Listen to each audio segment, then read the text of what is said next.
ఈ భాగం మొదట్లో ఇచిగో వాళ్ళ నాన్న తన కొడుకు మీద దాడి చేస్తూ కనిపిస్తాడు. దాంతో ఇచిగో అతన్ని కింద పడేసి, పొద్దున్నే నా మీద దాడి ఎందుకు చేశావు? అది నేను నిద్రపోతున్నప్పుడు అని అడుగుతాడు.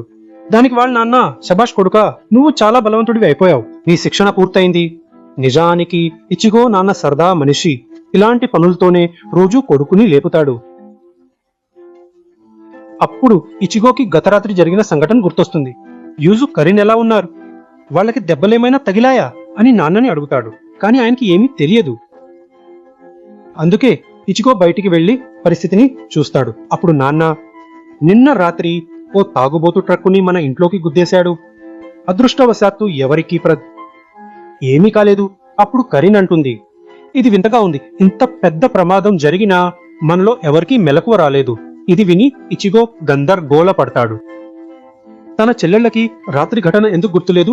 అతనికి గుర్తున్నంత వరకు రాత్రి వాళ్ళ ఇంటి మీద ఒక రాక్షసుడు దాడి చేశాడు. కాసేపు ఆలోచించాక ఇదంతా ఆ సోల్ రీపర్ రుకియా పనే అని ఇచిగోకి అర్థమవుతుంది. ఆమె ఏదో చేసి తన కుటుంబ జ్ఞాపకాలను మార్చేసింది. ఇచిగో చిన్న చెల్లెలు యూజు ఇంటి పనులన్నీ చూసుకుంటుంది. వంట చేయడం, అందరి బాగోగులు చూడటం వంటివి. కరీన్ వ్యక్తిత్వం యూజుకి పూర్తి వ్యతిరేకం. ఆ తర్వాత ఇచిగో బడిని చూపిస్తారు. అక్కడ మనం ఇద్దరు అమ్మాయిల్ని చూస్తాం. వారిలో నారింజ జుట్టు అమ్మాయి ఇనోవే, ఒరిహిమే పొట్టి జుట్టు అమ్మాయి తత్సుకి. ఒరిహిమే కొంచెం అమాయకురాలు, ఇక తత్సుకి కొంచెం మగరాయిడ్ లాంటిది. ఈ తరగతికి వెళ్తుండగా ఒరిహిమే ఇచిగోని గుద్దుకుని పడిపోతుంది. అప్పుడు తత్సుకి, ఒరిహిమేని కింద పడేశావు కదా, ఇప్పుడు క్షమించమని ఎవరు చెప్తారు అని అడుగుతుంది. ఇచిగో సహాయం చేయడానికి చెయ్యి చాపగా ఆమె సిగ్గుపడి పారిపోతుంది. తర్వాత ఇచిగో తరగతికి వెళ్లి తన స్నేహితుడితో మాట్లాడతాడు. ఈ అంకుల్ కూడా ఇచిగో స్నేహితుడే. అతన్ని చాడ్ అని పిలుస్తారు. కాని అప్పుడే రూకియా ఒక విద్యార్థినిగా వస్తుంది. ఆమెను చూసి ఇచిగో ఆశ్చర్యపోతాడు. కాని రూకియా తన చెయ్యి చూపించగా ఇచిగో భయపడతాడు. దానిమీద సాకు చెప్పు లేదంటే చంపేస్తా అని రాసి ఉంటుంది. నిజానికి రుకియా అక్రమంగా బడిలోకి ప్రవేశించింది. అందుకే ఆమె బదిలీ విద్యార్థినిలా నటిస్తోంది. దీనికి ఇచిగో మద్దతు కావాలి. తర్వాత ఇచిగో, నువ్విక్కడ ఏం చేస్తున్నావు, ఇంటికి వెళ్ళవా అని అడుగుతాడు. ఇది చోడ్దియే. దానికి రుకియా, చెత్త వాగకు, నేను సోల్ సొసైటీకి వెళ్ళలేను, అక్కడికి సోల్ రీపర్లు మాత్రమే వెళ్ళగలరు. కానీ చివరి పోరాటంలో నువ్వు నా శక్తులన్నీ లాగేసుకున్నావు. కాబట్టి ఇప్పుడు నేను ఒక సాధారణ ఆత్మని. అంటే ఇప్పుడు నా దగ్గర సోల్ రీపర్ శక్తులు లేవు. నేను సోల్ సొసైటీ తిరిగి వెళ్ళలేను. అప్పుడు ఇచిగో, మరి మిగతా వాళ్ళకి ఎలా కనిపిస్తున్నావు అని అడుగుతాడు. దానికి రుకియా చెప్తుంది, నేను గీగాయ్ అనేదాన్ని ధరించాను. ఇది ఒక తాత్కాలిక శరీరం. దీన్ని వేసుకుని సోల్ రీపర్లు మామూలు మనుషుల్లా ఉంటారు. దీనివల్లే నీ స్నేహితులు నన్ను చూడగలుగుతున్నారు. నీ వల్లే నేను ఈ గీగాయ్లో ఇరుక్కుపోయాను. తర్వాత రుకియా నవ్వి, నా శక్తులు తిరిగొచ్చేదాకా నువ్వు నా బదులు సోల్ రీపర్గా పనిచేయాలి అంటుంది. ఈ మాటలు విని ఇచిగోకి బుర్ర పాడవుతుంది. ఈ అమ్మాయి తనను తేలిగ్గా తీసుకుని వాడుకోవాలని చూస్తోందని. అందుకే ఇచిగో ఈ సోల్ రీపర్ పనులకు పూర్తిగా నిరాకరిస్తాడు. ఇకపై ఆ రాక్షసులతో పోరాడాలని లేదని అతను చెబుతాడు.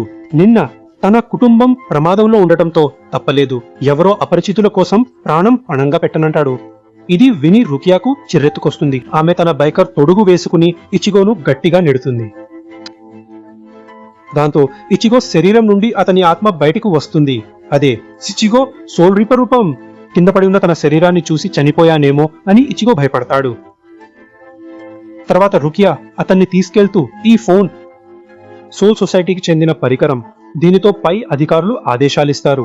కొత్త ఆదేశాల ప్రకారం దగ్గరి పార్కులో ఒక రాక్షసుడున్నాడు. నిజంగానే అక్కడొక సాలిడు లాంటి హాలో ఒక పిల్లాడి ఆత్మను తరుముతోంది. ఇచిగో ఆ పిల్లాడికి సహాయం చేయబోతుంటే రుకియా అతన్ని ఆపి ఇలా అంటుంది, కొద్దిసేపటి క్రితమే అపరిచితుల కోసం పోరాడనన్నావు, మరిప్పుడు ఈ పిల్లాడిని కాపాడాలనుకుంటున్నావు ఎందుకు? ఇచిగో, ఇది ఆట అనుకోకు. ఎవరిని కాపాడాలో కాపాడకూడదో నువ్వు నిర్ణయించలేవు. సోల్ రీపర్లకు ఆత్మలన్నీ సమానమే. మనం అందరినీ రక్షించాలి. మనం చేయాల్సిందే. మనకు ఎంచుకునే అవకాశం లేదు. నువ్వు ఆ పిల్లాడిని కాపాడాలనుకుంటే నువ్వు అసలైన సోల్ రీపర్లా పని చేయాలి. అపరిచితుల కోసం ప్రాణం పణంగా పెట్టగలవా? కానీ ఇచిగో కాస్త సంకోచించి ఆ సాలిడు హాలోను చంపి పిల్లాడిని కాపాడతాడు. ఆ తర్వాత ఇచిగో అంటాడు, నా మనసు చెప్పిందే చేస్తాను. అంటే ఎప్పుడు పోరాడాలో పోరాడకూడదో నేనే నిర్ణయిస్తాను. ఓహో శక్తి హై. తర్వాత ఇచిగో తన కత్తి వెనుక భాగాన్ని పిల్లాడి తలకు తాకించగా ఒక కార్యక్రమం మొదలవుతుంది. వెంటనే ఆ పిల్లాడి ఆత్మ పరలోకానికి వెళ్లడం మొదలవుతుంది. ఇది చూసి రుకియా ఆశ్చర్యపోతుంది. ఎందుకంటే ఇచిగోకి ఎవరూ నేర్పకుండానే ఈ కార్యక్రమం చేయడం వచ్చేసింది అన్నట్టు ఈ కార్యక్రమాన్ని కాన్సో అంటారు. ఆ తర్వాత మనకు ఉరిహిమే ఇల్లు చూపిస్తారు. అక్కడ ఆమె చదువుకుంటూ ఉంటుంది. కానీ దూరం నుండి ఒక ఆత్మ ఆమెను గమనిస్తూ ఉంటుంది. ఆ ఆత్మ ఉరిహిమే చనిపోయిన అన్నయ్యది. కానీ అప్పుడే 2 హాలోలు వచ్చి అతన్ని పట్టుకుని పాతాళంలోకి లాక్కెళ్తాయి. అక్కడ చాలా రాక్షసులు ఈ అబ్బాయి ఆత్మను తినడం మొదలు పెడతాయి. ఆ తర్వాత ఈ అబ్బాయి ఆత్మ కూడా ఒక కొత్త రాక్షసుడిగా మారిపోతాడు. అంటే ఇప్పుడు అతను ఆత్మకు బదులు హాలో అయ్యాడు. మరోవైపు ఇచిగో రుకియాతో విసిగిపోయాడు. సక్తేహో ఆమె ఎప్పుడు ఇచిగో వెంట పడుతుండటంతో నువ్వు సోల్ రీపర్ పని చేయగలవని రుకియా అంటుంది. ఆ పని మొదలు పెడితే నిన్ను వెంబడించెను. కానీ అప్పుడే వాళ్ళిద్దరూ ఒక కారు ఉరిహిమెను గుద్ది వెళ్లడం చూస్తారు. కానీ ఆమెకేమీ కాదు, బాగానే ఉంటుంది. అందుకే వాళ్ళిద్దరూ ఆమె పరిస్థితి చూడటానికి వస్తారు. అప్పుడు హిమే ఠీవిగా నేను బాగానే ఉన్నాను అంటుంది. కొంతసేపు ఆలోచించి రుకియా నువ్వెవరు అని అడుగుతుంది. దానికి ఇచిగో ఉరిహిమే మన క్లాస్మేట్ అంటాడు. కనీసం క్లాస్మేట్స్ ముఖాలైనా పేర్లైనా గుర్తుపెట్టుకో. తర్వాత వాళ్ళు పాత పద్ధతిలో పలకరించుకుంటారు.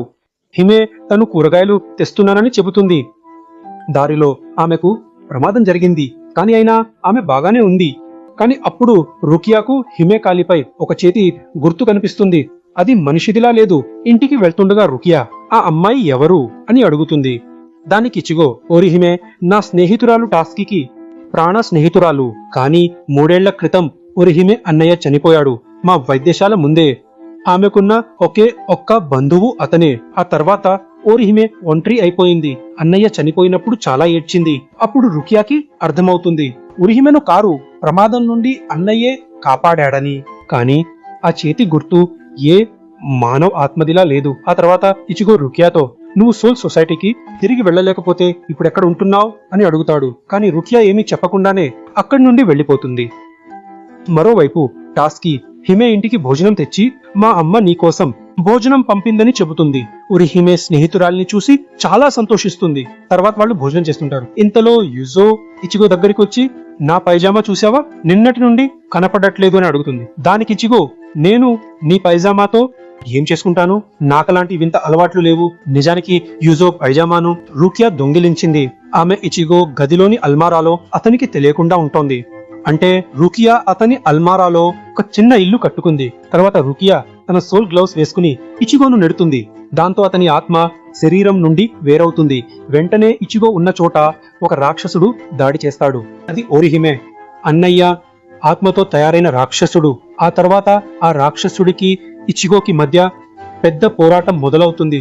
కానీ ఈ రాక్షసుడు పాతవాటి కన్నా చాలా బలంగా ఉన్నాడు. కానీ అప్పుడు రాక్షసుడి ముసుగు పగలడంతో వాడు భయపడి పారిపోతాడు. ఆ తర్వాత ఇచిగో ఆ ముసుగు వెనుక ఒక ముఖం ఉంది అంటాడు. అది ఓరిహిమే అన్నయ్యది అని చెబుతాడు. అప్పుడు రుకియా మనం హలోల ముసుగుల వెనుక చూడకూడదు, ఎందుకంటే ప్రతి హలో ఒకప్పుడు మనిషే అని వివరిస్తుంది. చనిపోయాక ఆత్మలో తీవ్ర ద్వేషం లేదా పశ్చాత్తాపం మిగిలితే ఏమవుతుంది? అది ప్రశాంతంగా పరలోకానికి వెళ్ళలేదు. దానికి విముక్తి కూడా లభించదు. అప్పుడు ఆ ఆత్మలు చాలాసార్లు హాలోస్ అనే రాక్షసులుగా మారి మనుషులపై దాడి చేస్తాయి.